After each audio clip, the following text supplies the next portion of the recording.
Kalau dah jawab, jadi kamu dah jawab, should be okay.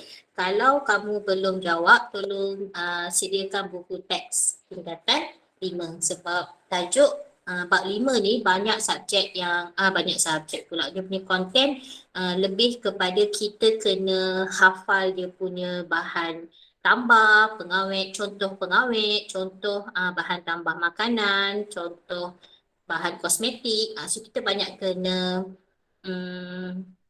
hafal setiap satu tu. So senang kalau nak rujuk. Okay, so cikgu off camera. Okay, kalau nak kurangkan internet kamu. Jadi kita start dengan soalan yang pertama. Okay, soalan pertama iaitu soalan negeri Kelantan. Okay, so sebelum tu saya nak recall sikit dalam bab kimia, dalam bab 5, kimia konsumer dan industri, ada beberapa tajuk ataupun beberapa subtopik standard kandungan yang kita dah belajar. Jadi cikgu nak conteng sini sikit.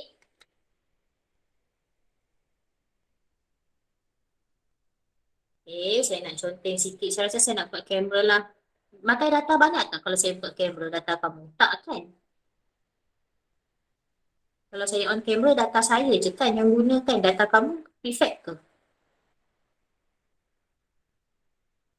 Tak. Okay, tak tu saya on lah kamera. Tengoklah muka saya yang tak bersiap ni.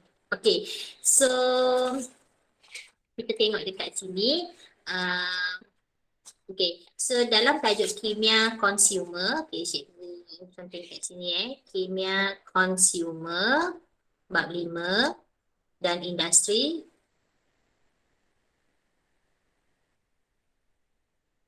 Okay. So apa yang tajuk kita akan belajar dalam tajuk ni? Akan belajar pula yang kamu dah belajar. So yang pertama sekali tajuk apa? Siapa ingat? Pertama sekali kita belajar tentang lemak dan kita belajar tentang lemak dan minyak. Kamu belajar tentang apakah ciri-ciri lemak, apakah ciri-ciri minyak. And then lemak tepu, lemak tak tepu. Which one is lemak tepu? Macam mana kita nak kenal pasti lemak tepu dan lemak tak tepu? Ada tak sesiapa yang boleh respon?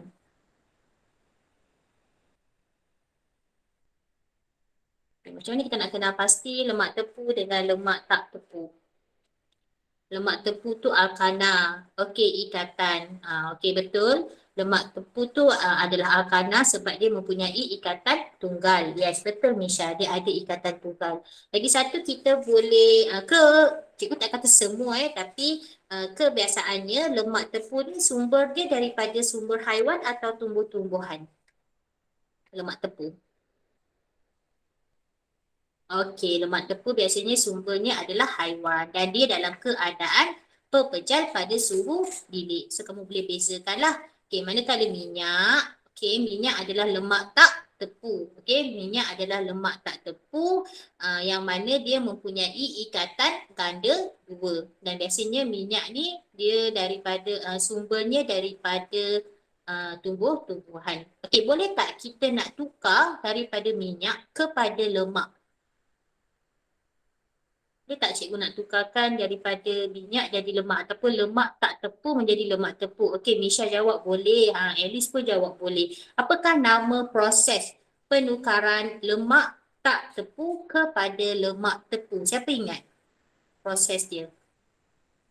Penghidrogenan. Very good. So maknanya kamu dah boleh kuasai lah. Kamu dah boleh kuasai pun 90% daripada tajuk ataupun standard kandungan lemak dan juga minyak. Yang kedua. Hai Cikgu Nurul. Cikgu Nurul, kita recall sekejap Kita recall sikit tajuk bab 5 ni, kimia consumer dan industri. Cikgu Nurul nak continue? Habiskan dulu yang tu. Nanti soalan dah masuk.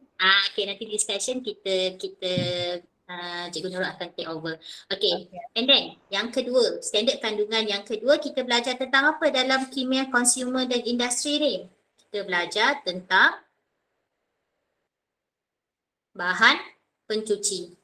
Okay, kita belajar tentang bahan pencuci. So, ada berapa jenis bahan pencuci yang kita dah belajar? Siapa ingat? Ada dua. Okay, very good. Okay, yang dua tu, boleh tak cerita dekat cikgu? Yang dua tu apa yang kita belajar? Firstly, kita belajar tentang sabun. Okay, sabun dan deterjen. Macam mana kita nak bezakan sabun dengan deterjen? Kalau sabun dia ada atom apa dekat tengah-tengah tu?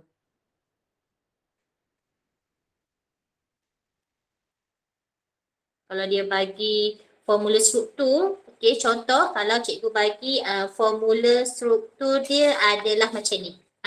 Okey, Alia dah jawab. Deterjen ada S iaitu sulfur. Okey, dia ada atom sulfur. Kalau sabun dia ada atom carbon.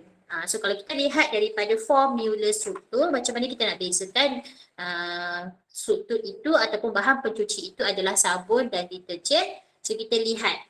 Contoh, kalau contoh saya bagi, sekejap saya nak cari. Okay, kalau contoh saya bagi formula dia macam ni. Okay.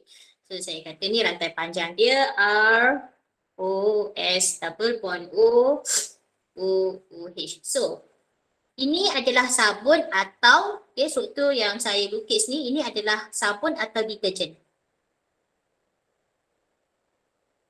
Okey, deterjen. Very good. So, kamu dah boleh kenal pasti ini adalah deterjen. Okay, so and then lagi satu yang kita bincang dalam tajuk bahan pencuci adalah kita bincang dari segi penyediaan. Okay, penyediaan bahan pencuci.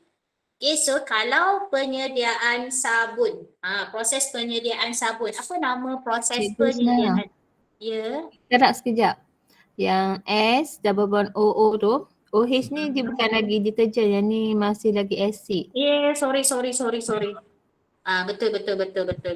Sepatutnya dia ada rantai lagi satu kan? Dia Na, O, Na.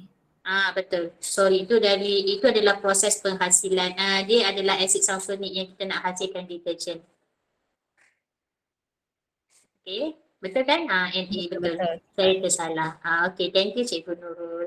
Okay, so proses penyediaan sabun. Apakah nama proses penyediaan sabun?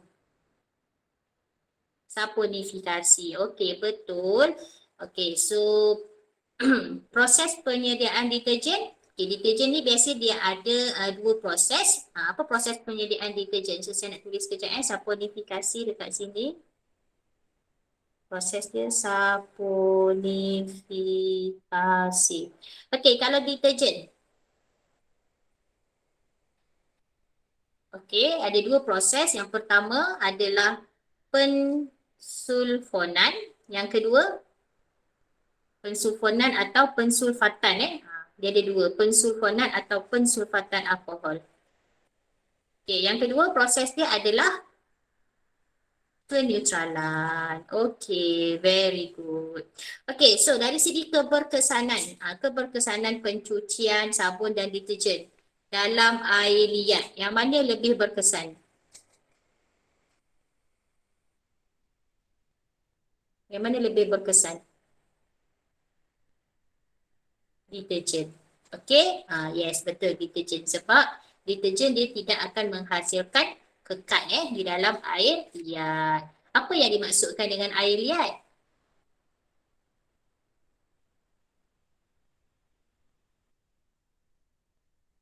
Ya, apa yang dimaksudkan dengan air liat? Ada ion kalsium, ada ion magnesium. Okey, betul. Jadi kekat tu adalah kalau kita guna sabun dalam air liat, dia akan menghasilkan kekat iaitu garam yang tidak terlarut. Okey. Okey. Next. Okay, next. Selepas bahan pencuci, kita belajar apa? Kita belajar tentang, cikgu tulis sikit. Kita belajar tentang bahan tambah. Okay, kita belajar tentang bahan tambah makanan.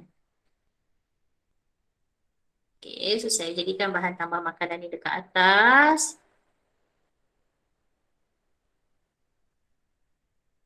Okay, so dalam bahan tambah makanan, ada berapa jenis bahan tambah makanan yang kita belajar? Ada 7. Okey, the first one. Boleh tak kita senaraikan satu-satu? Yang pertama, pengawet. Okey, yang pertama pengawet. Apa contoh pengawet? Ataupun sorry, apa fungsi pengawet? Apa fungsi pengawet? Okay, saya pun kena buka juga. Bukanlah buka, saya nak kena tengok betul tak tajuk kamu yang kamu nyatakan tu. Apa fungsi pengawet? Pengawet ni kita fungsinya untuk make sure makanan tersebut tahan lebih lama. So macam mana caranya kita menambahkan contoh pengawet ataupun kita tambah bahan pengawet untuk kita halang atau kita lambatkan pertumbuhan bakteria atau kulat. So that makanan tersebut tahan lebih lama. Bagi cikgu satu contoh pengawet. Apa contoh pengawet? Okey, cuka. Lagi? Garam. Garam. Yang biasa hafal lah tu. Garam, gula. Lagi? Gula tu dia ada dua fungsi tu. Satu pengawet, lagi satu perisa pemanis. Asid benzoic. Bagi nama kimia yang awak yang ada tu. Sulfur dioksida, lagi natrium nitrit. Itu natrium benzoat tu adalah contoh pengawet. Okey, yang kedua. Yang kedua apa? Pengawet lagi pengantioksida. Betul, pengantioksida. Okay, apa contoh pengantioksida? Apa contoh pengantioksida? Asid ascorbic. Yes, asid ascorbic. Lagi asid nitrik, asid citrik. Okey, tocopherol. Itu semua adalah pengantioksida. Fungsi dia untuk melambatkan pengoksidaan makanan, lemak dalam makanan. Ataupun kita nak cegah makanan yang berminyak ni, sebab kebanyakan makanan ni dia berminyak dan berlemak. So dia nak mencegah makanan tersebut daripada bau tengik, bau yang tak sedap tu. Okey, itu adalah fungsi bahan pengantioksida. Okey, yang ketiga, apa contoh bahan tambah makanan yang ketiga? Perisa. Perisa, betul. So, contoh perisa adalah MSG. MSG tu nak bagi rasa sedap yang ada dalam awak punya jajan, dalam mi segera, okay, dan perisa makanan. And then aspartam, tu pemanis lah. Ester tu perisa juga. Ester. Okay, and then aspartam, pemanis, sorbitol, stevia, itu semua adalah pemanis lah, gula, pemanis. Okay, and then yang keempat adalah penstabil. Yang keempat adalah penstabil. Fungsi penstabil ni dia nak make sure makanan tu, dia punya tekstur dia tu sebati, sekata ataupun tekstur makanan tu licin. Okay, so contoh bagi penstabil ni adalah pektin, agar-agar. Okay, and then yang kelima adalah pengimulsi. Okay, pengimulsi ni kita nak campurkan dua cecair dalam satu makanan tu supaya dia bercampur. Okay, so biasanya kita guna lecithin, monoglycerida ataupun diglycerida dalam kita buat macam peanut butter tu Okay, and then yang keenam adalah pemekat. Okay, dan yang ketujuh, pemekat ni biasalah pemekat tu kalau makanan yang macam kita nak buat sos, so biasa kita akan letak sedikit pemekat. Contohnya kita guna kanji, gelatin, okay. And then pewarna tu supaya makanan tu kelihatan lebih menarik, lebih lagi sedap. Okay, itu adalah bahan tambah makanan. Okay, next. Apa lagi yang kita belajar dalam kimia konsumer ni? Kita belajar tentang ubat-ubatan. Okay, kita belajar tentang ubat-ubatan dan bahan kosmetik. Saya dah salah tulis, patutnya warna hitam. Okay, tak apa. Okay, so kita belajar tentang ubat-ubatan dan juga bahan kosmetik. So, ubat-ubatan ni dia terbahagi kepada dua, iaitu ubat moden And then ubat tradisional. Okay, so ubat moden tradisional. So ubat moden tu banyak sikit. Okay, contoh ubat moden, analgesic, antimikro, ubat psikotik, anti-alergi, corticosteroid. Okay, and then kita belajar juga tentang penyalahgunaan ubat, keberkesanan dia dan penyalahgunaan ubat. And then kita belajar tentang kosmetik. Okay, kosmetik ni dia ada bahan-bahan asas kosmetik. So bahan asas kosmetik ni adalah pewarna, pewarna, lagi apa lagi? Air, and then pengimausi,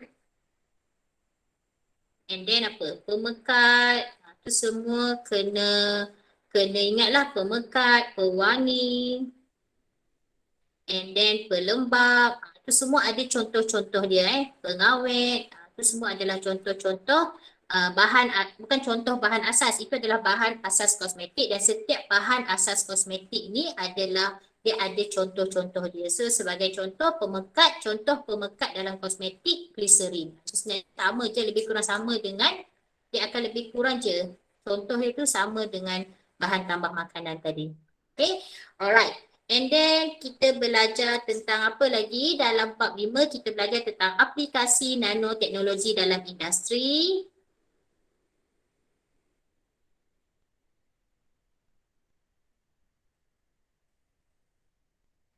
Okay. Yeah. Okay. And then kita tengok lagi adalah aplikasi nanoteknologi. Okay. So nanoteknologi ni apa yang kita belajar? Apa maksud nano? Nanoteknologi tu apa? Dari segi definisi awak kena tahulah nanoteknologi ni adalah pembangunan bahan atau peranti dengan memanfaatkan ciri-ciri zarah nano. Okay. And then dalam tajuk ni kita yang banyak soalan tanya, bila saya go through sikit tadi soalan, dia banyak tanya tentang grafen. Okay, dia banyak tanya tentang grafen. Nanti awak kena tengoklah apa ciri-ciri grafen. Okay, ini macam mana dia punya formula struktur dia. Bukan formula struktur. Struktur grafen. Bukan formula struktur, struktur grafen dia macam mana. And then kita belajar juga lah sikit dia sentuh tentang aplikasi teknologi hijau dalam pengurusan sisa industri. So yang ini dia lebih kepada aplikasi teknologi hijau lah. Okay, kita bincanglah beberapa sektor-sektor teknologi hijau yang terlibat dalam aplikasi dalam bidang-bidang tertentu. Okay. Okay, so kita continue dengan perbincangan soalan. So, saya turun off camera Okay, so untuk perbincangan soalan, Cikgu Nurul nak share ni ke? Nak share screen ke? Okay, kalau Cikgu Nurul nak share screen, saya stop sharing.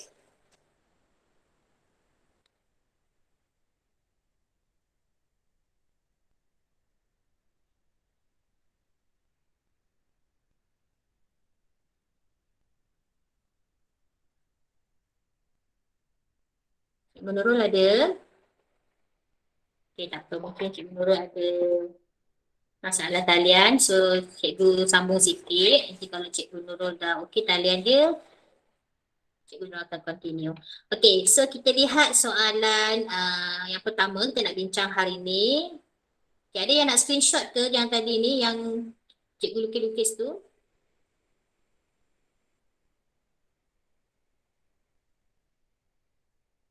Yang ni, kalau ada Okay, kalau yang ni ada yang nak screenshot, okay, kejap. Cikgu kecilkan. Kalau ada yang nak screenshot, boleh screenshot yang ni.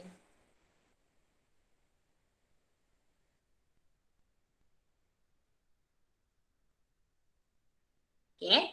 Okay, so kita go through soalan yang pertama, iaitu soalan trial Kelantan untuk standard kandungan atau subtopik yang pertama, minyak dan lemak. Okey, so kita tengok soalan yang pertama, lemak tak tepu boleh ditukar kepada lemak tepu melalui proses X. Okey, melalui proses X iaitu lemak tak tepu tukar kepada lemak tepu. Apakah proses itu? Tadi cikgu dah sebut, proses dia adalah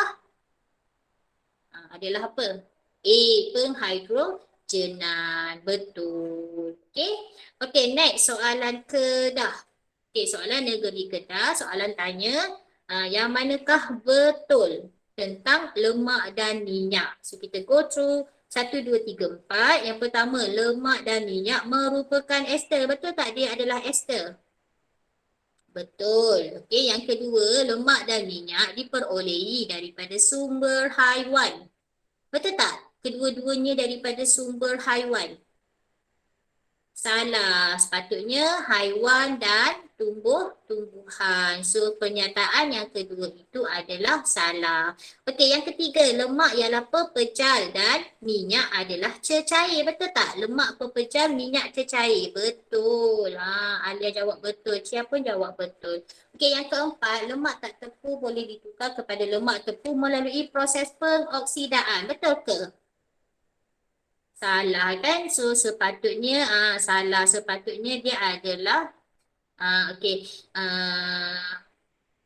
sepatutnya dia adalah proses penghidrogenan. Okey. So yang betul adalah 1 dan 3. C ke? Sorry, jawapannya adalah B. Betul tak? Siapa yang jawab B? Angkat tangan sikit yang jawab betul ni. Okey. It's okay Cikgu Nurul, tak apa. Cikgu Nurul ada ni sikit, ada kekangan sikit kat rumah. Okey, ramai yang angkat tangan. Okey, very good. Ramai yang jawab betul. Kejap, sebelum tu. Okey, ramai yang angkat. Bagus, bagus. Cikgu nak tanya jujur. Siapa yang dah jawab soalan uh, kimia consumer dan industri ni? Yang dah jawab semua. Maknanya sebelum bincang hari ni, dia dah jawab dulu dah. Cuba angkat tangan sikit, cikgu nak tengok. Oh, saya belum. Cia tak sempat ambil Belum saya buat masa kelas. Okey, it's okay Iman, tak apa. Okey, Kiwana dah buat. Okey, bagus. Tak apa, yang belum. Saya cuma nak tahu je. Alah, Cia lupa pula nak ambil Okey, tak apa, tak apa. Tak apa, nanti boleh tengok je balik. Okey, boleh tengok daripada skrin. Tapi nanti kalau skrin ni kecil, bagi tahu cikgu besar-besarkan sikit skrin cikgu ni. Okey. Alright, yang dah buat tu tahniah cikgu ucapkan. Yang belum pun tak apa, kita buat sama-sama. Okey. Okey, so soalan standard kandungan 5.2 bahan pencuci.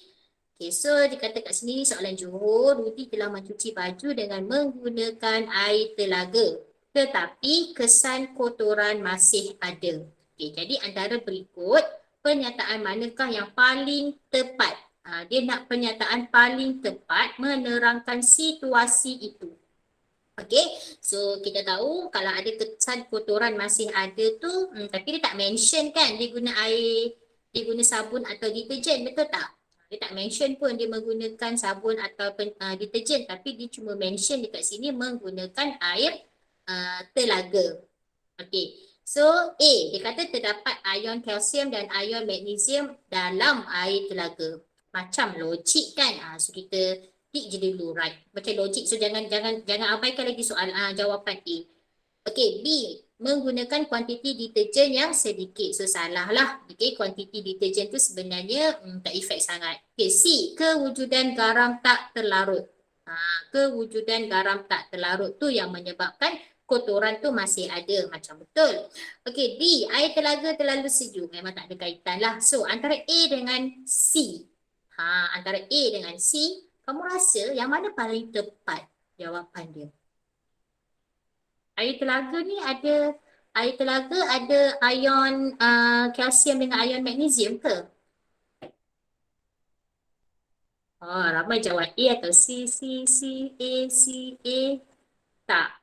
Okey, saya search juga tadi. Cikgu Nurul boleh ke respon sikit? Air telaga ni air liat ke? Okey, Cikgu Nurul jawab air telaga air liat. Apa beza air telaga dan air liat? Okey.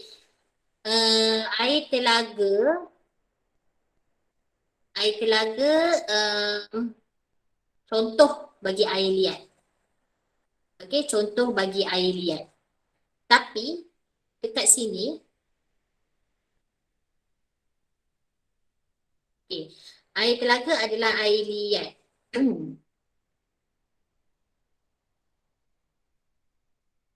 Dia ada ion kalsium dan juga ion magnesium. Okey. Tapi jawapan yang diberikan, sebenarnya saya pun confuse antara A dengan C. Tapi skema yang diberikan adalah C. Okey, skema dia adalah C.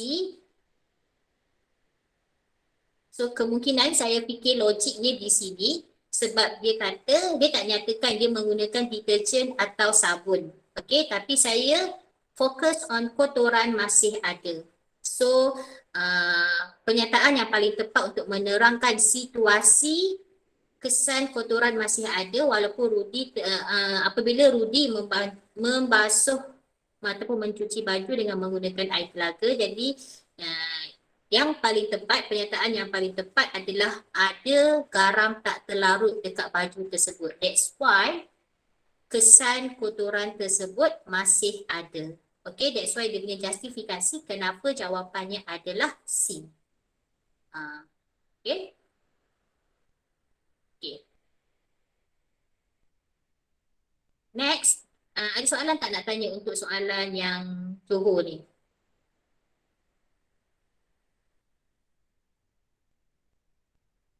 Tak ada. So contoh air liat yang confirm contoh air liat adalah air laut. Okay, air ni dia ada dua jenis, iaitu air laut, air liat dan juga air lembut. Okay, air liat ni dia ada ion magnesium dengan ion kalsium. Itu yang kita tahulah. Tapi contoh-contoh air liat adalah air laut, air telaga. Kejap. Air telaga, air telaga, air telaga. Adakah air telaga air liat? Ya betul, ada lagi satu air berasid. Air berasid betul. Cuma saya tak sure adakah air telaga ni air liat. Cikgu Nurul boleh respon tak? Air telaga ni air liat ke tak?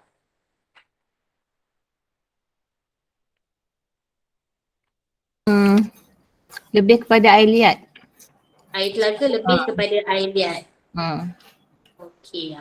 Tapi kita tak terima jawapan A sebab apa Sekejap.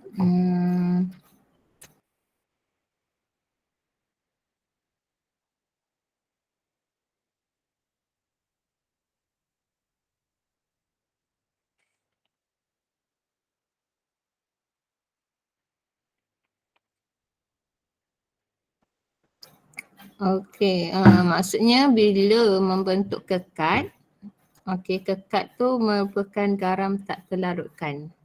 Okay, maksudnya kalau kita mention hanya ada air, ada ion kalsium dengan magnesium je, dia macam kurang tepat. So kalau ada tu apa jadi kan?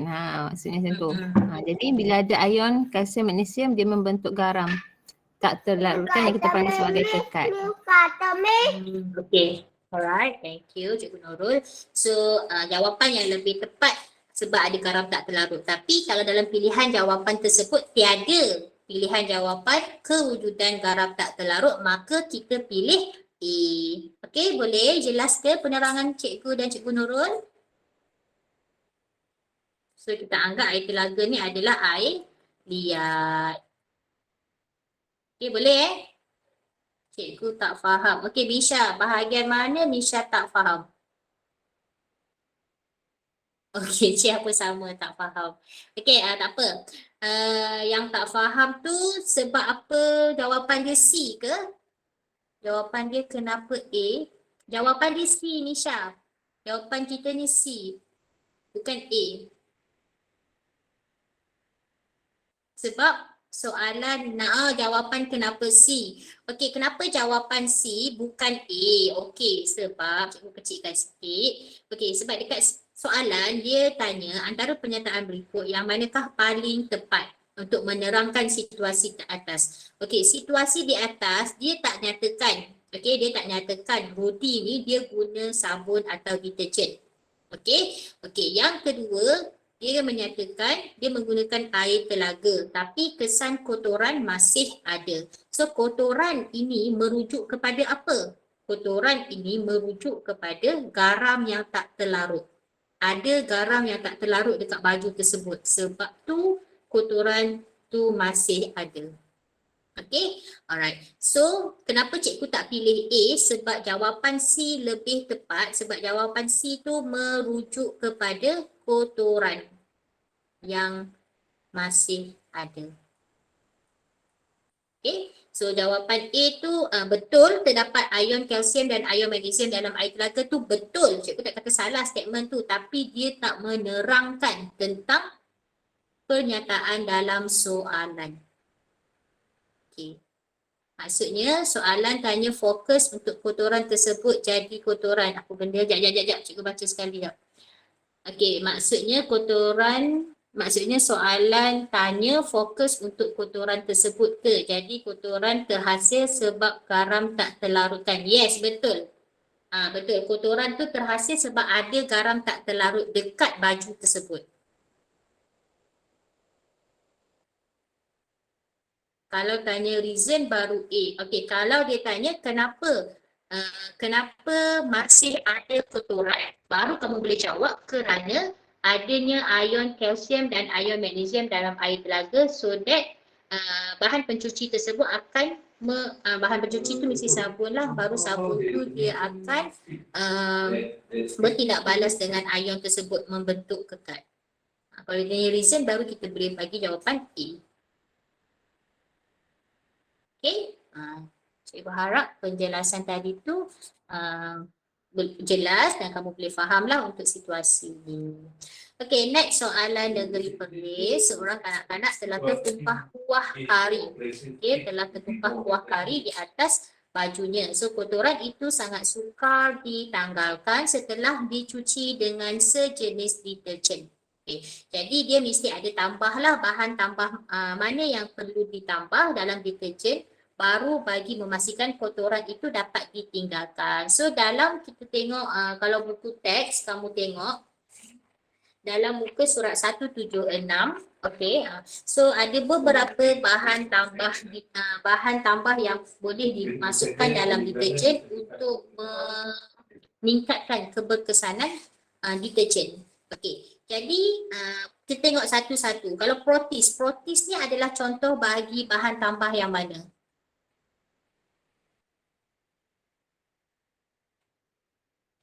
Okey, protis adalah enzim biologi. Okey, so fungsi enzim biologi ni dia nak menanggalkan kotoran yang berprotein. Okey, macam susu, santan, darah, gula yang ada protein dekat kotoran tersebut. Okey, kalau natrium silikat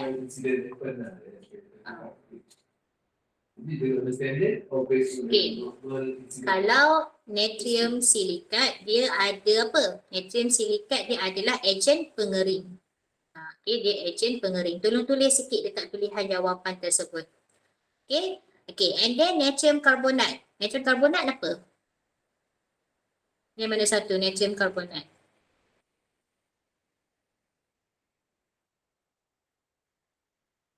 Ada tak? Jumpa tak natrium karbonat?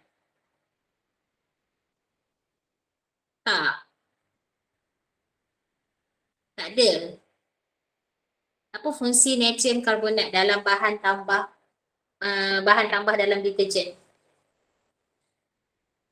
Okay, kalau tak ada kita abaikan. Bahan pendaflor, apa fungsi bahan pendaflor? Bahan pendaflor ni untuk pemutih. Dia nak putihkan lagi baju. Macam kamu letak Clorox contoh kan. Okay. So antara A, B, C dan D, yang mana satu yang boleh yang sesuai untuk membersihkan kuah kari tersebut? Okay, protis iaitu enzim biologi. Dia boleh menanggalkan kotoran yang mengandungi protein. Kita tahu dalam kuah kari ni dia ada santan kan. Okey, so soalan seterusnya, soalan negeri Kelantan. So tu bukan lipid ke cikgu? Yang mana lipid? Lipis maksud Nisha yang mana? Ya, betul. Kuah kari. Betul. Itu semua bahan berprotein. yang awak sebut tu. Betul, kuah kari ada lemak, betul.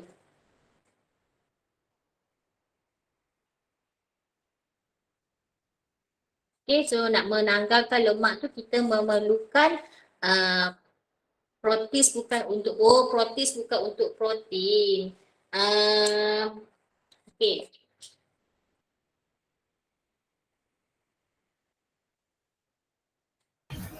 Misha terlebih biologi ni, maksudnya boleh kategori tu, bahan berprotein Kategori. tu kita boleh guna sama ada amylase, protease, selulase ataupun lipase. Dia sama, boleh juga Dia sama digunakan. kategori.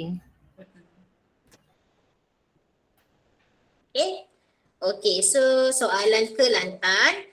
Okay, soalan Kelantan, soalan tanya menunjukkan proses penyediaan deterjen melalui beberapa peringkat. Okay, so beberapa peringkat. Peringkat yang pertama adalah pensulfonan dan peringkat kedua adalah peneutralan. So, dalam peringkat yang pertama, pensulfonan ni dia tambah bahan yang digunakan adalah rantai panjang alkohol dengan bahan P. Okay, dan dia menghasilkan asid sulfonik. So, kamu rasa-rasa bahan P tu apa? Apakah bahan P yang kita guna dalam peringkat proses yang pertama ataupun peringkat yang pertama dalam proses penyediaan deterjen?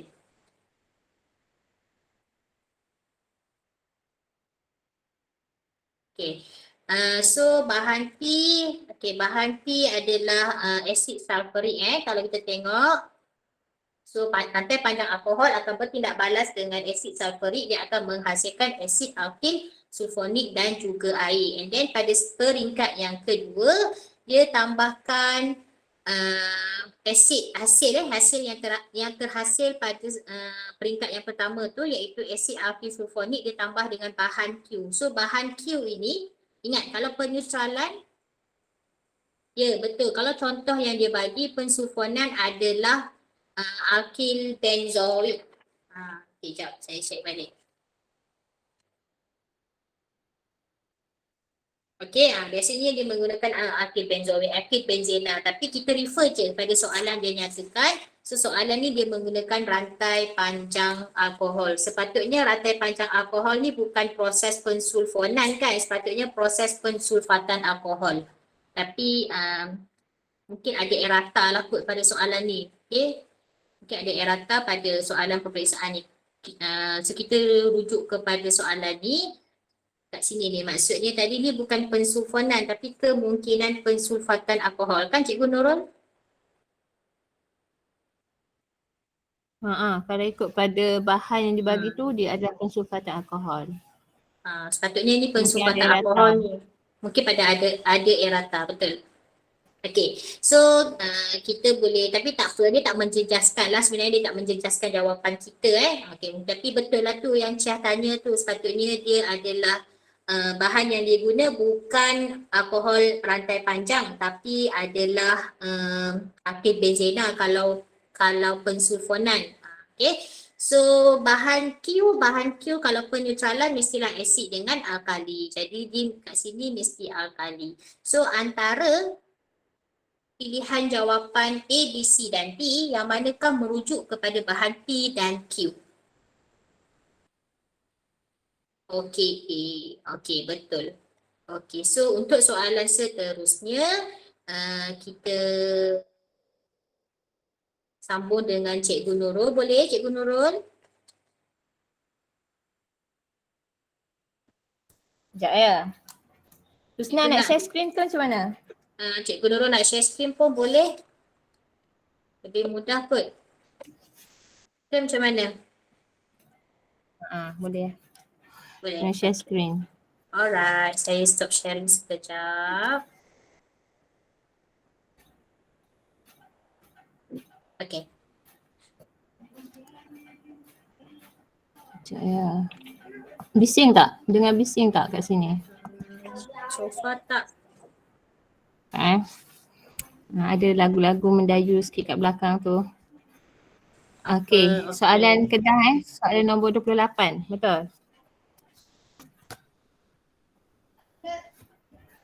Yang ni betul? Nampak? Nampak. Okey. Okey, kita tengok soalan ni. Antara berikut yang mana betul tentang sabun? Okey, so untuk sabun ni, kita guna kaedah macam Cikgu Husna dah terangkan sebelum ni, kaedah highlight dengan potong So hydrophobic, sabun larut dalam grease. Okey, phobic maksudnya dia fobia kan. Okey, so dia tak larut dalam air, dia larut dalam grease. Okey, ni betul. Okey, sabun membentuk kekat dalam air lembut. Okey, betul tak? Dalam air lembut ni dia membentuk kekat. Salah. So sabun dia hanya membentuk kekat dalam air liat. Okey, ni salah. Okey, yang ketiga, sabun disediakan melalui hidrolisis lemak dalam keadaan berakali. Okey, yang ni betul. Okey, and then sabun mengurangkan kebolehan air untuk membasahi permukaan kain.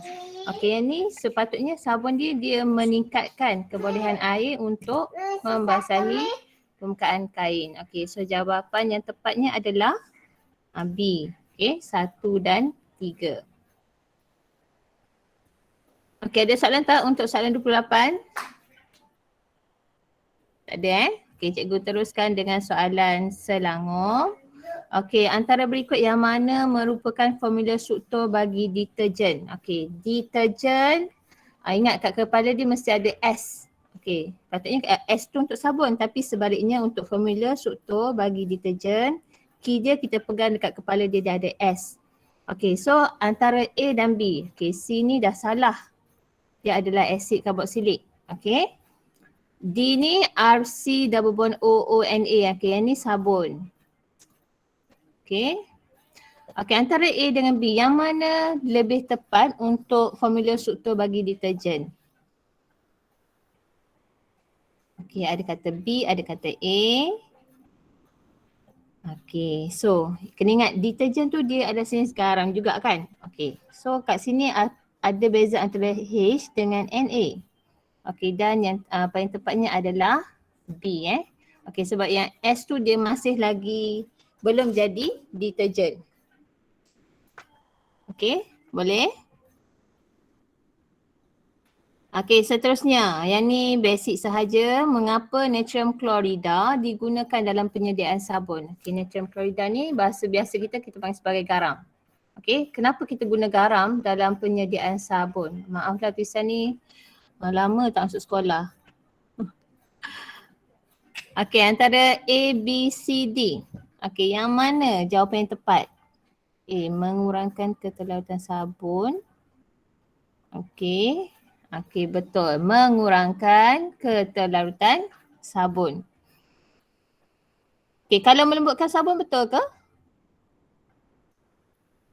Melembutkan sabun, menghasilkan sabun yang berbuih ni, maksudnya yang ni kita lihat kepada bahan tambah dalam hasilan Okey, soalan nombor 30.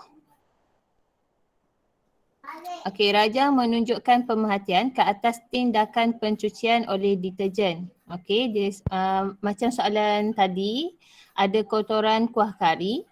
Okey, dia basuh dalam air liat campur dengan deterjen. So kuah kari dapat ditanggalkan. Okey, jadi soalan dia antara berikut yang manakah bahan tambah dalam deterjen yang menyebabkan perubahan itu? Okey, bahan tambah. Okey, yang mana kita tanggalkan kuah kari? Okey, siapa ingat yang tadi? Yang Cikgu Husna bincangkan tadi. Apa soalan dia, Misha? Sekejap cikgu tengok soalan. Sabun tak larut. Okey, kan dalam penghasilan sabun, dalam penghasilan sabun kita nak hasilkan sabun dalam kuantiti yang banyak. Okey, jadi untuk kita kurangkan keterlarutan sabun tu dalam air tu, dalam larutan tu, jadi kita tambah garam supaya kita dapat sabun yang maksimum. Okey? Faham, Misha? Ni kita fokus kepada penyediaan. Sekejap betul. Keterlarutan tu dia lagi satu ada first tujuan kita masukkan natrium klorida tu untuk mengurangkan keterlarutan sabun. So apabila keterlarutan tu menjadi kurang, sabun tu lagi banyak, ataupun maksud Dihasilkan. perkataan lain tu kita kata dia nak jadikan, nak memendakkan sabun. Yes, Sabun tu dia membedakan. akan jadi dalam bentuk pepejal. So kalau dia dalam bentuk pepejal dengan cecair, beza antara sabun dalam bentuk pepejal dengan cecair tu. Dalam bentuk pepejal tu kuantiti sabun tu lagi banyak. Kalau yang dalam cecair mungkin kuantiti sabun sikit, air yang banyak. That's why kita tambah natrium klorida. Okay, Okay. betul. Tepat. Thank you Cikgu Husna. Panjang Misha. Tu faham panjang lah tu. Okay, kita sambung soalan 30 SBP. Okay, yang ni bila kotoran kuah kari. So kita balik pada yang dibincangkan tadi, kotoran berprotein kan. Okay, so dia ditanggalkan oleh bahan tambah dalam deterjen iaitu enzim biologi. Okay, cara jawab enzim biologi. Okay, bagus. Maksudnya soalan ni lebih kepada awak menghafal lah. Banyak kepada hafalan untuk bab sabun ni. Okay, bahan tambah. Okay, ada soalan? Ada soalan tak sebelum kita masuk kepada bahan tambah makanan? Tak ada. Okay, kalau tak ada cikgu teruskan dengan soalan negeri 9. Okay, 5.3 bahan tambah makanan. Okay, sebelum tu bahan tambah makanan ada berapa? Ada berapa bahan tambah makanan? Okay, ada 7.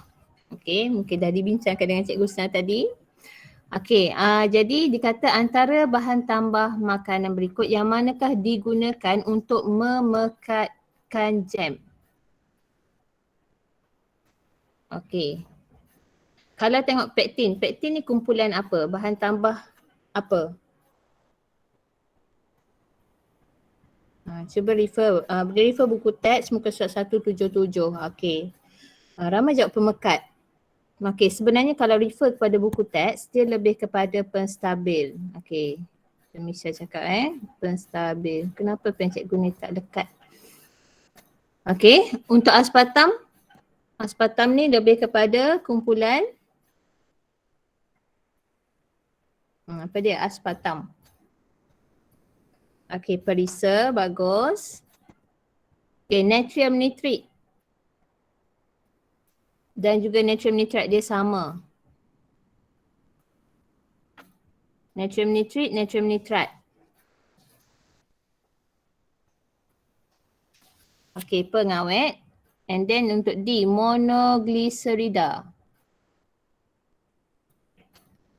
Okay, ini adalah pengemulsi. Okay, so yang tepat sebenarnya, okay, dia agak keliru kat sini sebab dalam soalan dikata memekatkan jam. Okay, jam bila refer sebenarnya pektin ni dia khas untuk memekatkan jam. Okay, tapi kalau pemekat dia digunakan untuk memekatkan cecair.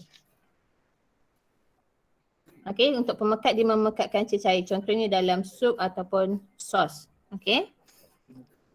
So jawapan yang tepat untuk yang ni adalah A, pektin. Ada soalan? Pengemulsi. Okay. Tak ada So kalau tak ada, cikgu teruskan. Untuk D, pengemulsi ni dia lebih kepada nak mencampurkan dua cecair yang tak bercampur. Okay, contohnya macam dalam penghasilan mentega kacang.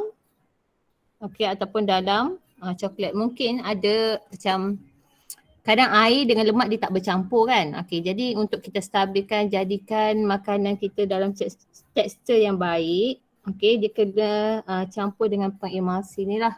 Okay, supaya dua cecair yang tak bercampur ni kita boleh gabungkan dia. Okay, dia tak terasing. Ke ada Cikgu Husna nak tambah untuk pengemulsi ni? Betul lah tu yang Cikgu Nurul terang. Pengemulsi tu biasa contohnya kalau macam dalam coklat kan, coklat, aiskrim pun ada kan. Kalau kita tak letak pengemulsi, nanti aiskrim kita tu dia jadi tak cantik. Dia terasing. Dia terasing. Sama juga macam coklat. Dia macam kalau macam jam coklat jam yang apa panggil Nutella tu kan, dia jadi Nutella. macam contoh Nutella. Kalau contoh lah ni bukanlah Nutella, ni contoh jam Contoh, punya macam lama-lama. Nutella. Nanti dia jadi macam berminyak lah, kesan tu macam berminyak. Betul. Betul. Okay. Okey, soalan 40. Oh, okey. Cuba try kat rumah kalau ada jam coklat tu kan, Nutella tu, awak letak dekat panas sikit, awak nampak dia terasi antara minyak dengan coklat. Okey. Sebab itulah kalau jam yang coklat tu kita kena elakkan daripada letak dekat matahari ataupun haba. Okey, soalan 40. Jadual menunjukkan maklumat yang terdapat pada 3 jenis label makanan P, Q dan R, bahan tambah dalam makanan. Okey, kita ada jenis makanan nanas dalam sirap, sos tomato dan juga aiskrim vanila. Okey, kandungannya dan juga ciri-ciri bahan tambah makanan. Okey, sekarang ni kita nak fokuskan kepada bahan tambah dalam makanan. Okey, untuk yang pertama bagi nanas dalam sirap ni, okay, dia kata manis yang dihasilkan secara tradisional daripada sumber asli. Okay. Untuk sos tomato dia sedap dan tahan lama. Okay, untuk aiskrim vanila, okay, dia berperisa dan juga lembut. Jadi nyatakan nama bahan tambah makanan P, Q dan R. Okay, kata kunci untuk manis ni dia secara tradisional daripada sumber asli. Okey, apa dia yang awak tahu yang daripada sumber asli dia menghasilkan rasa manis? Okey, stevia betul. Lagi satu? Stevia je. Yes, stevia dan juga gula sebab gula tu dia daripada tebu. Okey, kalau sorbitol tu dia lebih kepada pemanis buatan. Okey. So kita ada dua option jawapan. Okay, jadi kalau aspartam ni dia buatan, okay, bukan, kita boleh pangkah, sorbitol pun bukan. Okay, so antara C dengan D.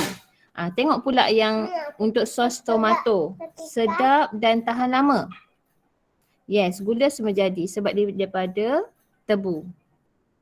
Okay, kalau ni sedap dan tahan lama, kata kunci dia tahan lama. So bila tahan lama dia kumpulan pengawet. Okay. Tengok dekat pengawet yang mana digunakan untuk mengawet dalam sos.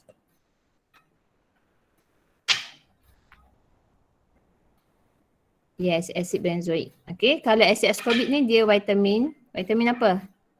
Asid ascorbic. Vitamin C. Dia lebih kepada antioksida. Okay, so jawapan yang paling tepat adalah C. Okay. Apa kelebihan stevia berbanding dengan gula ni sebenarnya? Yes, dia mempunyai rasa manis yang mana 300 kali ganda lebih manis daripada gula biasa. Okey, dan juga rendah kalori. Bagus Cik Gusna. That's why lah sekarang ni promote kan. Dipromotkan supaya kita galakkan guna stevia. Gam akasia tu pemekat ke? Okey, ya betul, pemekat. Tapi yang ni kan, yang ni macam agak, macam mana Cikgu Husna untuk yang gam akasia dengan zantan ni? Gam akasia dengan zantan tu betul pemekat. Kejap, jawapan dia C Cikgu Nurul. Yang ni, kejap, sorbitol tu, kejap, saya pun sebenarnya confuse juga. Sorbitol ni dia adalah buatan atau sebenarnya, tapi sorbitol tu memang memang gula buatan kan? Yang ni dia bahan kimia sintetik lah maksudnya, yes. Bukannya buatan. Semula jadi. Maksudnya bukan semula jadi. Tapi kalau nak lebih tepat sebenarnya, sebab kat sini untuk sos, pengawet dia memang diguna asid benzoik. Untuk sos dia menggunakan asid benzoik. Okey. Sebab R tu aiskrim vanila ni dia macam, sebab dia fungsi dia berperisa dan lembut. Ya, Macam dia letak gelatin kan? Ya. So saya pun confused antara B dengan C jawapannya. Tapi kalau natrium nitrate, okay, kalau tengok kat situ dia guna dalam pembuatan sausage. Betul, Sebab tapi tu, betul. sebab tu cikgu tak pilih B. Okay, kalau natrium benzoat ni dia lebih kepada dalam pembuatan roti. Okay, boleh tulis lah kat sini yang ni sausage.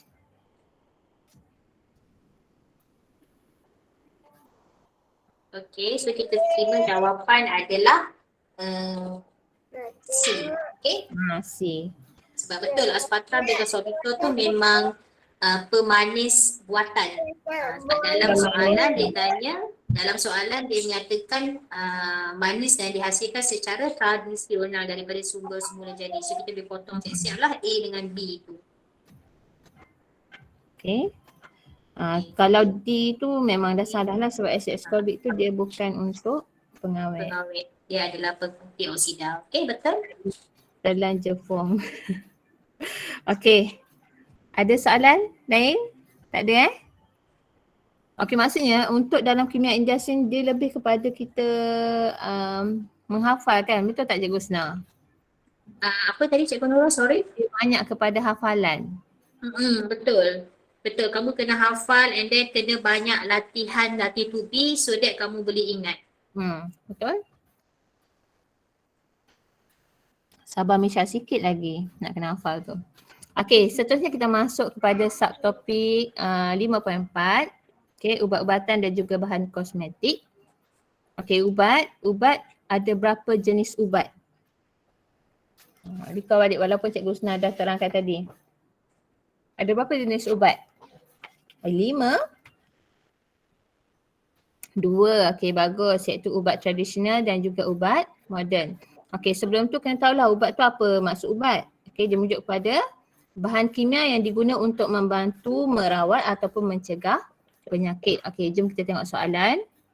Okay, maklumat tentang ubat J. Okay, function dia mengurangkan kesakitan. Okay, menurunkan demam sesuai untuk kebanyakan orang. Okay, bila sebut demam je, kebanyakan kita memang ambil ubat tu. Okay, so antara berikut yang manakah mungkin ubat J?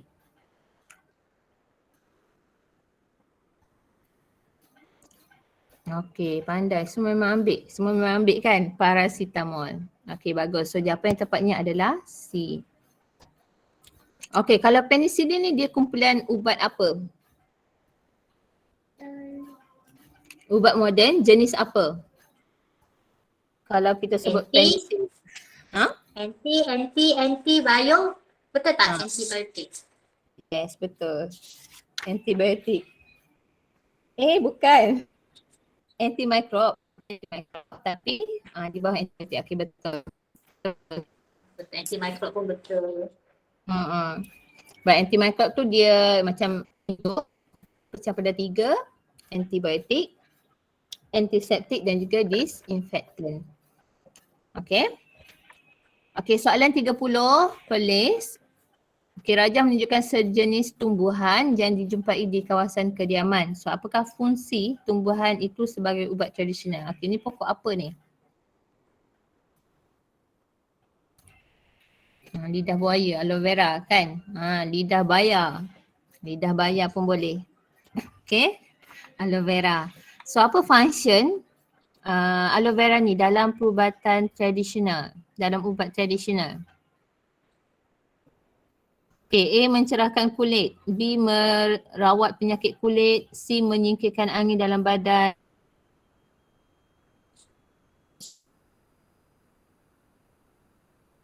Dia sinonim dengan kulit. Okay, so dia nak merawat penyakit kulit. Okay, kalau nak mencerahkan kulit, kita guna apa? Kat dapur ada, dia rasa masam-masam. Garam. Asam. Saya nak makan garam lah lepas ni. Kunyit mana masam? Garam masam. Yes, asam jawa. Okay, so siapa-siapa rasa nak cerahkan kulit dia bolehlah try gosok sental dengan asam jawa. Okay, kalau nak garam tau. Nanti habis luka. Okay, yang ni asam jawa. Okay, kalau nak singkirkan angin dalam badan, Ino apa yang warna kuning tu? Yes, Halia. So kita boleh guna Halia untuk singkirkan angin dalam badan. Okey, merendahkan tekanan darah dan juga paras kolesterol ni kita guna dalam ni guna yang ni. Apa dia? Ginseng. Okey. So yang ni familiar di kalangan orang Cina. Ginseng. Okey, so jawapan yang tepat untuk aloe vera ni adalah merawat penyakit kulit. Okey, seterusnya soalan negeri Selangor. Okey, maklumat berikut adalah mengenai sejenis ubat. Okey, melegakan sakit dalam keadaan sedar. Okey, bersifat asid menyebabkan ulcer perut pada kanak-kanak. So antara berikut, yang manakah ubat yang dinyatakan mengikut ciri-ciri di atas? Okey, aspirin D. Okey, D. Okey, betul D, aspirin. Okey, kalau Kodena ni dia kumpulan apa? Kodena. Okey, Kodena kumpulan analgesik. Okey, betul. Tapi kenapa dia tidak dikira sebagai pilihan jawapan? Kodena menyebabkan rasa mengantuk kan? Yes, rasa mengantuk dan juga ketagihan. Okey, sebab dia ni dia digunakan sebagai ubat batuk lah. Okey. So boleh tulis kat sini rasa mengantuk. Okey. Okey, kalau antibiotik ni bukanlah. Okey. Clozapine pun dia bukan. Clozapine ni dia kumpulan kategori ubat apa? Ubat psikotik. Psikotik. Okey. Antibiotik? Mikro. Yes, mikro. Maaf lah tulisan tak cantik. Oh, tak apa, boleh baca. So yang tepat adalah aspirin lah. Okey, sebab yang paling tepatnya sebab dia bersifat asid. Okey, dan juga ulcer kepada kanak-kanak. Okey, soalan seterusnya, soalan negeri Melaka. Okey, jadual 2 menunjukkan jenis-jenis ubat moden dan juga contohnya. Okey, so antara berikut yang manakah mewakili P, Q dan R? Okey, yang ni sangat-sangat memerlukan penghafalan kamu. Okey, yang key yang cikgu boleh bagi untuk awak boleh hafal macam ni. Saja untuk psikotik ni awak hafal dia ada 3. Analgesik ada 3. Okey, antihistamin ni hanya satu je contoh kepada anti-alergik. Okey. Antihistamin ni adalah anti-alergik. Okey, so antara A, B, C. Okey, yang mana pilihan jawapan yang paling tepat? Cikgu dah bagi dah key kat situ. Anti-alergik. Okey, so jawapan dia adalah A. Okey, A. Sebab anti-alergik hanya satu je contoh je iaitu antihistamin.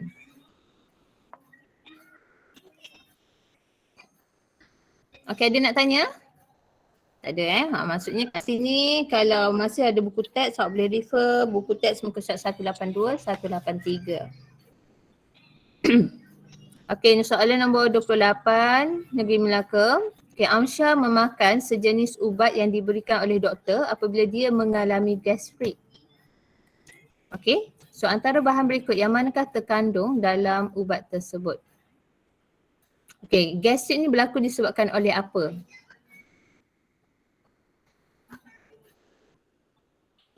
Sebelum kita rawat kita kena tahu dulu punca gastrik. Okey, acid reflux. Maksudnya asid lah, asid yang berlebihan dalam perut. Okey, biasanya kalau kita tak makan mengikut waktu yang ditetapkan ataupun sebab nak diet kononnya, nak kurus, kita tak makan, asid tu dia tak ada bahan untuk dia bertindak balas, so dia akan serang dinding perut kita. So lama-lama dinding perut kita luka, teruk menjadi ulcer perut lah ataupun gastrik. Okay, jadi untuk kita neutralkan balik asid yang ada dalam perut tu, So asid nak neutralkan kita guna yes alkali. So tengok pilihan jawapan yang mana merupakan alkali. Okey, kalau A ni asid salah dah. Okey, kita potong. Okey, B dia ada OH. Ion hydroxide yes, B. Okey, C kenapa salah?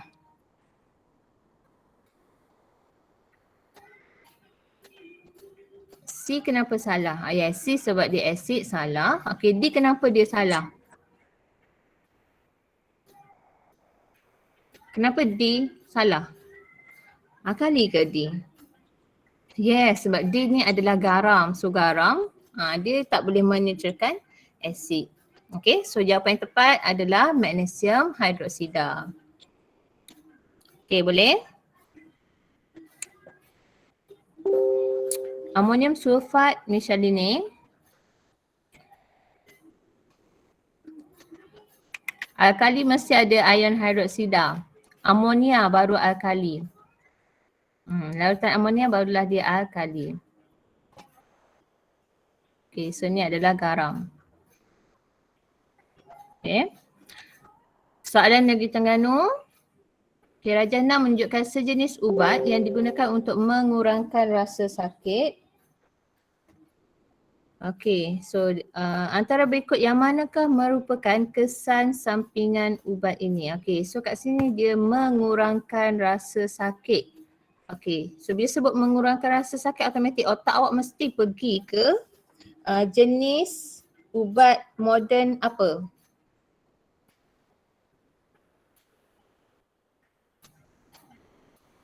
Yes, analgesik. Okey, jadi apakah kesan sampingan pengambilan ubat kategori analgesik? Okey, yang pertama, yang kita lihat yang pertama, gangguan penglihatan dan sembelit jika diambil pada dos yang tinggi. Visual. Okey, adakah ni betul? C. Yang ni dia kepada apa ni? Dia kumpulan apa sebenarnya? Yang C ni fokus kepada kumpulan yang ni ubat anti alergi. Okey. So yang ni bukan. Okey, B. Yang kedua, menyebabkan kerosakan hati jika diambil melebihi dos. Okey, betul, paracetamol. Okey. Yang ketiga, mengakibatkan kekejangan dan juga menggeletar. Okey, kekejangan dan menggeletar ni dia adalah jika diambil melebihi dos untuk ubat psikotik. Okey, ni ubat psikotik. Okey, dan yang terakhir menyebabkan ulcer perut jika dimakan oleh kanak-kanak. Okey, ni betul. Okey, so jawapan yang tepat adalah 2 dan 4. Okey, iaitu C.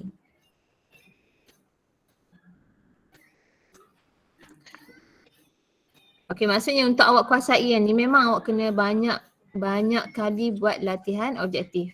Sebab bila awak ulang-ulang, okey, lama-kelamaan awak akan ingat. Okey. Okey, ada soalan? Tak ada? Okey, soalan Selangor set 2. Ni set yang awak dapat lah masa trial baru ni. Okey, pernyataan manakah yang menerangkan dengan tepat mengapa pesakit mesti menghabiskan semua antibiotik yang telah dipreskripsi oleh doktor? Menerangkan dengan tepat. Okey. Okey, bagus. Pandai semua Untuk elakkan bakteria menjadi imun terhadap antibiotik. Tebal pula. Okey, maksudnya apa maksud imun? Imun. Apa maksud dia? Tak takut, tak berkesan, tak takut. Macam kelakar pula form, tak takut. Dia tak berkesan. Maksudnya akan datang kalau awak kena penyakit yang sama. Okey, bila kita berikan dos yang sama, dia tak berkesan untuk merawat penyakit tu. Maksudnya doktor kena tambah lagi dos supaya boleh lawan bakteria tu. Okey? Okay, bagus. Okey, seterusnya soalan Kelantan. Okey, selain daripada membunuh bakteria di permukaan kulit, penggunaan cecair antiseptik disinfektan juga dapat memusnahkan patogen yang terdapat pada lantai dan sistem peparitan. So antara berikut yang manakah disinfektan? Okey, sebenarnya dalam soalan ni dah bagi rangsangan dah kepada awak. Okey, antiseptik untuk permukaan kulit. Okey, disinfektan untuk lantai dan juga sistem peparitan. Jadi soalan dia, yang manakah disinfektan? Okey, dia nak awak beri contoh untuk disinfektan. Okey, adakah A, antihistamin?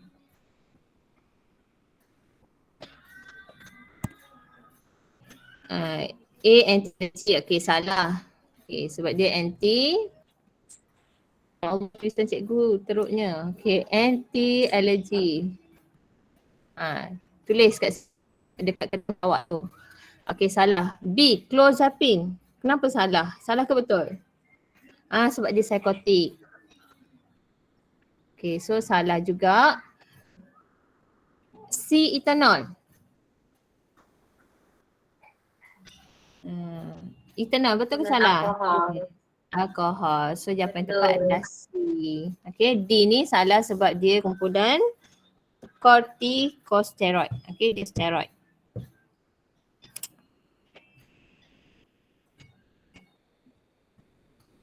Okey, soalan SBP.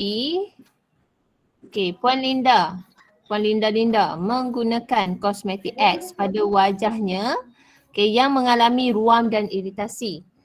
Dia juga mengalami kerosakan buah pinggang setelah lama menggunakan bahan kosmetik X. Bahan kosmetik ni dia bagi kesan dia. Yang pertama dia ada ruam dan iritasi. Kedua mengalami kerosakan. So, apakah bahan kimia dalam kosmetik X yang menyebabkan kesan yang dialami oleh Puan Linda? Yang ramai takut. Bila pakai nampak cantik, putih tapi lama-lama bila dia tinggalkan, dia keluar tompok-tompok hitam kat muka dia. Yes. Tepat sekali. Okay, so jawapannya adalah mercury. Okay, mercury ni sangat-sangat bahayalah dan tak boleh digunakan sebenarnya dalam kosmetik. Dia bagi kesan cepat tapi kesan berbahaya lagi kita kena elakkan lah. Okay.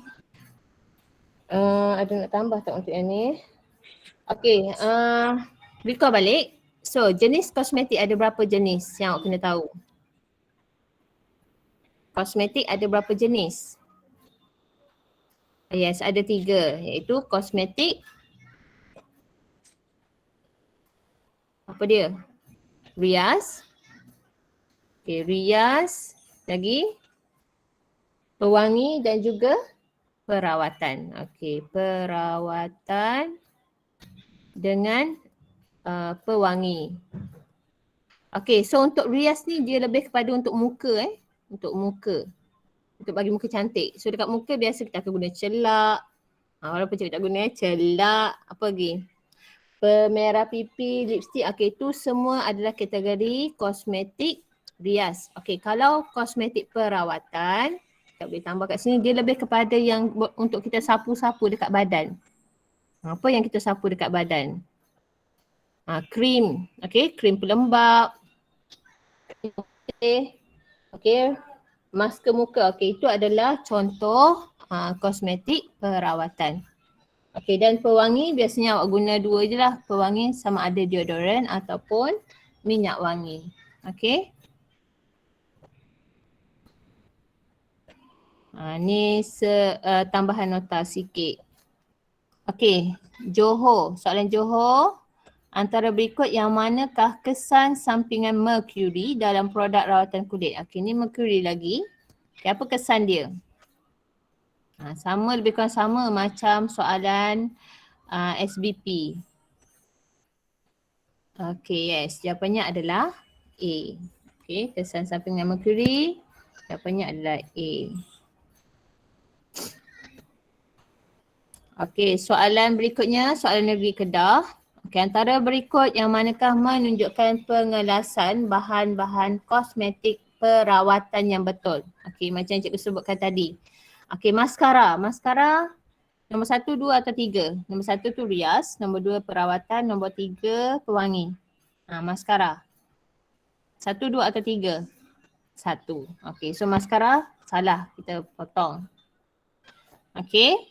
Krim. 1, 2 atau 3? 2 perawatan. Okey, bagus. Alia Fahana 2. Okey, betul. Okey, yang ni betul. Yang ketiga deodorant. 1, 2 atau 3? Okey, 3 sebab dia pewangi. Okey, salah. Okey, yang keempat pelembap kulit. Okey, jadi jawapan yang tepat adalah 2 dan 4. Okey. C. Okey, setakat ni ada soalan? Tak ada Okey, kalau tak ada kita terus masuk kepada subtopik yang berikutnya iaitu aplikasi nanoteknologi di dalam industri. Sekejap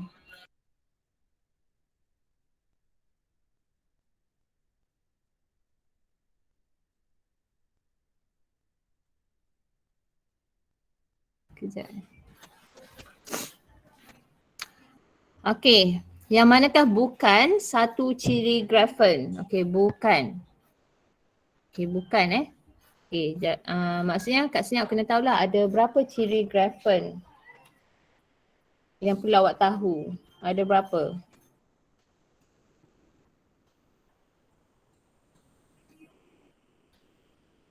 Okey, ada 6. 6 ke? Okey, yang pertama. Okey, Luxina. Okey, betul Luxina ciri yang pertama Luxina. Yang kedua telak. Betul ke telak? Okey, betul ada 6. Sepatutnya dia tak telak kat sini Okey. Yang ketiga konduktor elektrik yang baik. Okey, betul. Yang keempat sangat kuat dan keras. Okey, jadi mengikut soalan kalau bukan ciri grafen, so jawapannya adalah B lah, telak. Sepatutnya dia tidak telak. Telak tu maksudnya tidak dapat menembusi. Okey.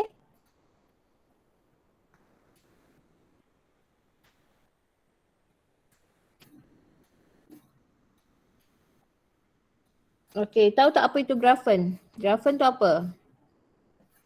Nak tambahan nota sikit kat sini. Okey, grafen tu dia adalah allotrope bagi karbon. Okey, selain berlian dan juga grafit. So allotrope tu merujuk pada bentuk yang berbeza daripada unsur yang sama. Maksudnya kat sini berlian dan grafit tu dia terbina daripada karbon tapi dia dalam bentuk yang berbeza. So grafen ni dia mempunyai ketebalan dia 0.1 nanometer. Okey, dan penting dalam bidang nanoscience dan juga nanoteknologi. So untuk grafen ni awak kena ingat dia macam ni lah susunan dia. Bentuk dia. Dia hexagon. Dia tak. Okey. Sambung ni. Pen cikgu ni tak berkesan ni. Kenapa tak nak keluar? Macam tu lebih kurang. Okey, ni adalah susunan bentuk bagi grafen. Okey, so bulat-bulat ni apa? Bulat-bulat ni atom, karbon. Okey, rantai ni adalah ikatan kovalen. Okey, ni adalah grafen. So ciri dia tadi ada 6, awak kena ingat. Okey. Soalan Johor. Raja 12 menunjukkan bateri telefon pintar yang diperbuat daripada bahan Q. Okey, diberi antara berikut apakah bahan Q. Okey, dia tengok kat sini dia enlarge untuk dalam bahan Q tu dalam bateri tu bahan Q mempunyai susunan macam ni. Okey. So bahan Q adalah berlian ke, fullerena ke, grafen ke, grafit. Okey, grafen. Okey. So ingatlah bentuk hexagon ni yang bercantum ni dia adalah grafen.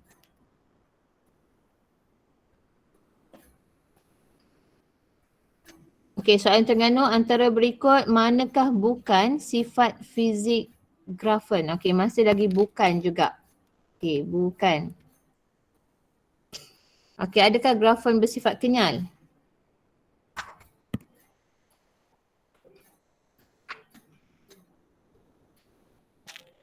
Okey, grafen kenyal.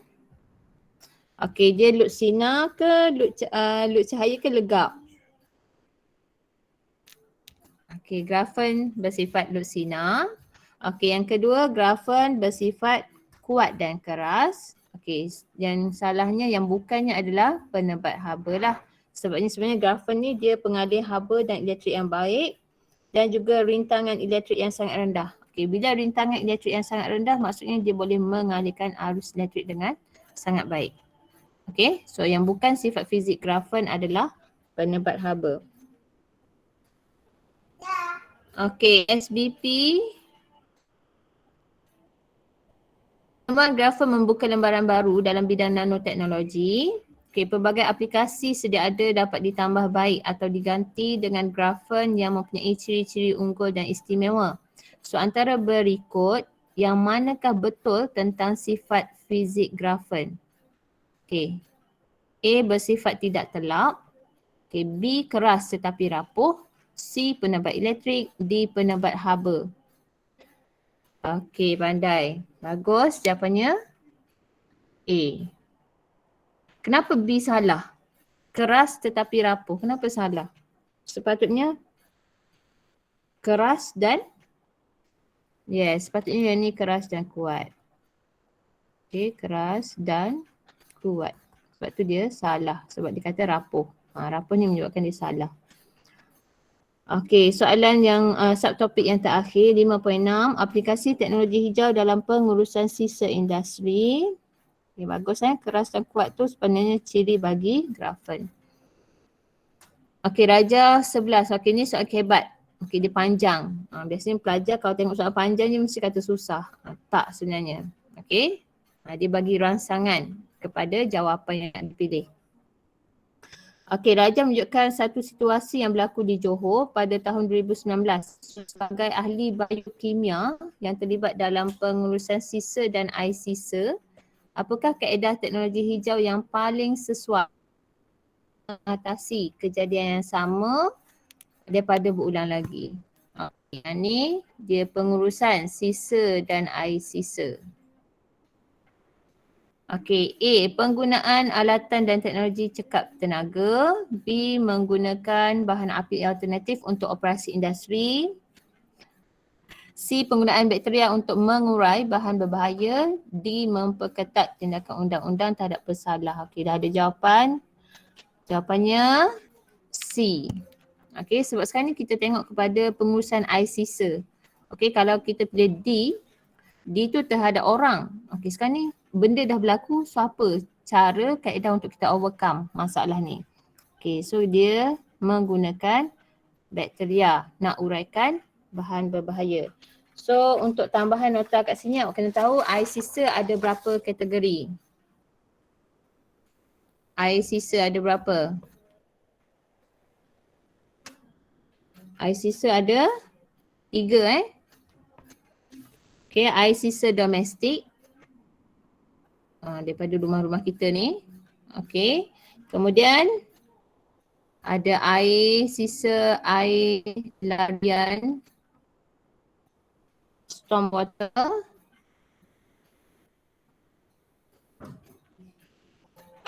Okey, yang ketiga ni adalah air sisa industri. Okey, yang ni yang paling bahaya sebenarnya industri. Sebab apa? Sebab dalam air sisa industri, Masya Allah, pendek pun ni. Okey, dia mempunyai bahan kimia. Okey, bahan kimia antaranya ada logam berat.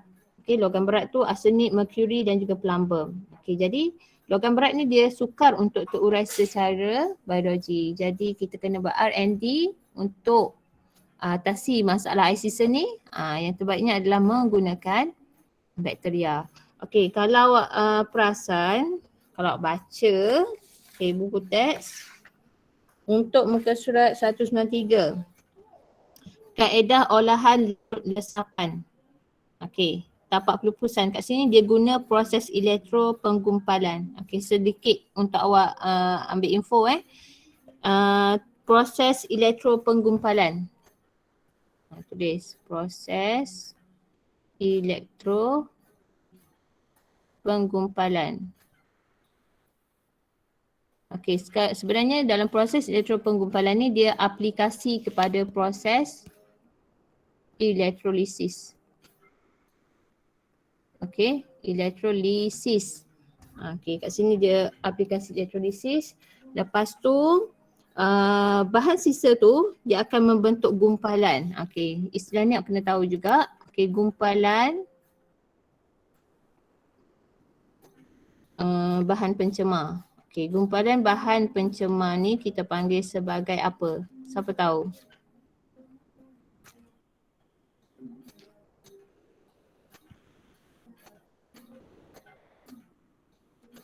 Okey, flop.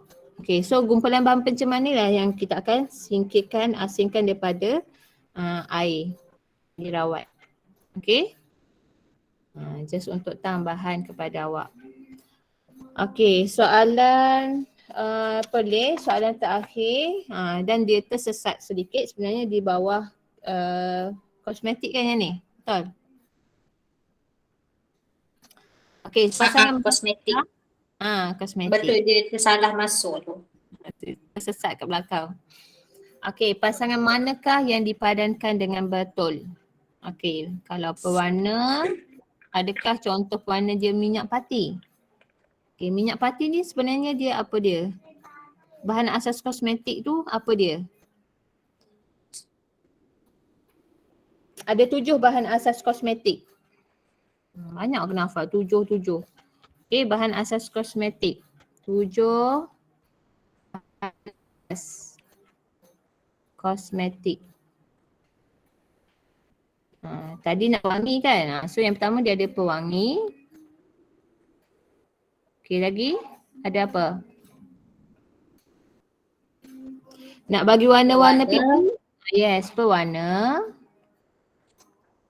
Okey, yang ketiga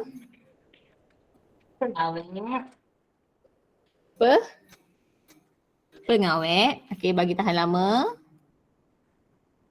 Maaf tulisan budak darjah 1 ni.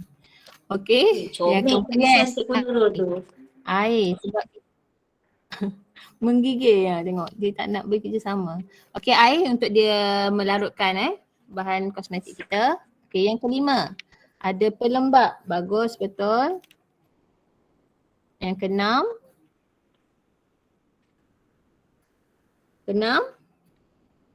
Pemekat dah ke? dan juga betul, pemekat. Terakhir pembersih. Okey, so kalau sebut minyak pati dia adalah pewangi. Okey. Ferrum 2 oksida. Okey, ferrum 3. Warna perang kan? Warna tu dia ada warna. So dia adalah pewarna. Okey, bagus. Glycerin. Glycerin pemekat. Okey, parabin pengawet. Okey, jadi padanan yang betul adalah siapa? C, pemekat. Okey. Betul, pengawet. Okey, jelas semua maksudnya apa yang dapat cikgu katakan kat sini, untuk yang industri dia banyak kepada penghafalan. Jadi nak tak nak awak kena carilah alternatif supaya ingat. Jadi antara caranya adalah banyakkan buat latihan objektif ni. Proses elektropenggumpalan. Proses elektropenggumpalan cikgu cerita dengarlah cerita cikgu yang tak sedap ni. Okey, dia bermula dengan air sisa. Air sisa ni dia dipam masuk, ke dalam ruangan dia tu, and then yang kedua dia jalankan pengasingan sisa pepejal. Okey, maksudnya sisa-sisa pepejal yang besar-besar tu dia asingkan dulu. Okey, and then bila dah asingkan barulah dia step yang ketiga jalankan proses elektropenggumpalan. Okey, sebenarnya elektropenggumpalan ni kalau dalam sains biasa dia fokus sikit. Dia terangkan secara detail apa itu elektropenggumpalan. Okey, so elektrokarbon ataupun kuprum digunakan Okey, manakala air sisa ni juga pula bertindak sebagai elektrolit semasa proses penggumpalan. Okey. Then bahan pencemar yang ada dalam air sisa tu dia akan membentuk gumpalan yang kita panggil sebagai flok. So kalau soalan tanya apa itu flok, dia adalah gumpalan bahan pencemar. Okey, dan diasingkan dari air, seterusnya disingkirkan sebagai bahan disingkirkan sebagai bahan enap cemar. Disingkirkan sebagai bahan enap cemar. Okey? Yang tu yang dah membentuk gumpalan. Lepas tu air tu dia buat apa pula? Okey, so air sisa yang dah diolah tu dia guna semula untuk pengairan tanaman atau disingkirkan sebagai effluent. Okey? Air yang dah diolah tu kita guna sebagai effluent. So effluent tu apa dia? Effluent. Awak kena tahu juga istilah ni. Effluent. Bahan buangan. Bahan buangan dalam bentuk cecair.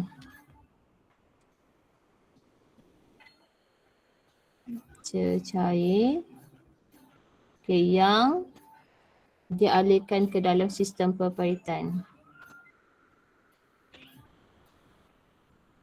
Ke dalam sistem peperitan. Atau sumber air.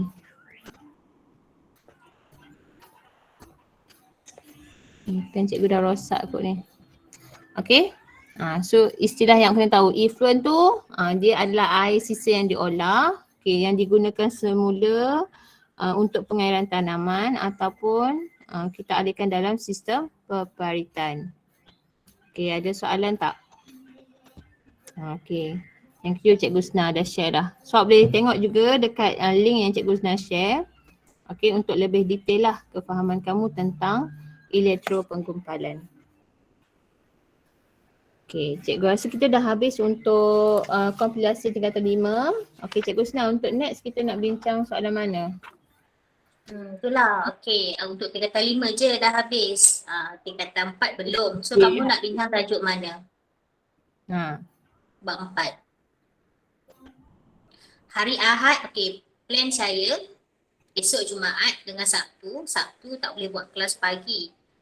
Sebab saya dengan Cikgu Nurul meeting guru daripada pagi sampailah ke petang. So malam baru kita boleh buat kelas kan, nak on camera sikit lah. Tak puas lah kalau bercakap tak buka kamera. So hari Sabtu kita cuma boleh buat kelas pagi. Hari Jumaat pukul 11 kan cikgu ada bengkel kan Cikgu Nurul. Cikgu ada bengkel pukul 11. So tak buat kelas tu mungkin awal, tetapi saya kena ke sekolah sebab saya ada urusan daripada pukul 8 saya kat sekolah. So saya tak sempat nak buat kelas pagi malam esok juga tu. dah. So buat malam. So boleh buat malam lah kalau nak. And then hari Ahad saya plan kita buat latih tupi kertas Kuantan yang saya bagi tu. So untuk bab 4 macam tak sempat kalau nak go through bagi semua sekali, nak bincang semua sekali. So kamu boleh pilih 2 atau 3 tajuk yang kamu nak bincang untuk bab tingkatan 4. Cian nak bab 6 garam, acid base garam. Misha nak bab 8. Lagi?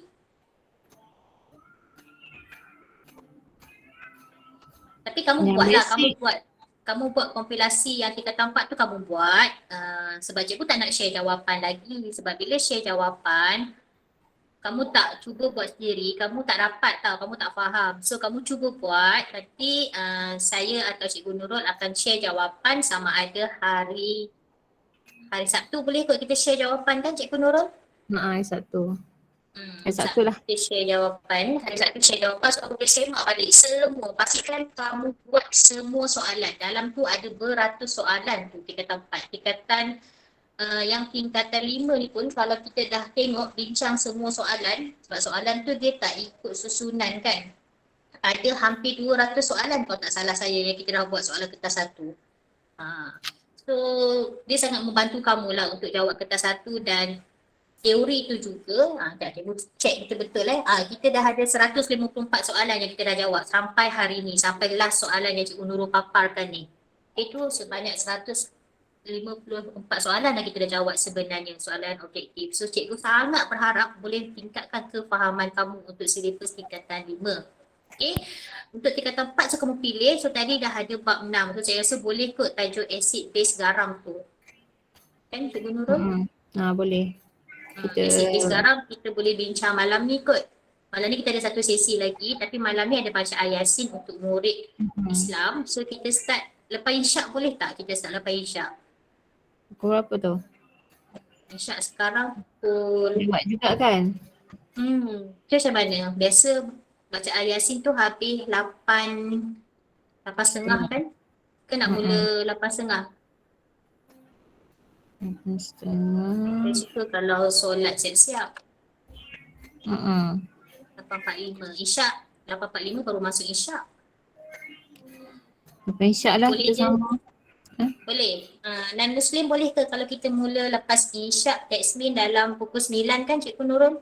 Pukul 9. Boleh ke pukul 9 tapi lambatlah habis? Boleh.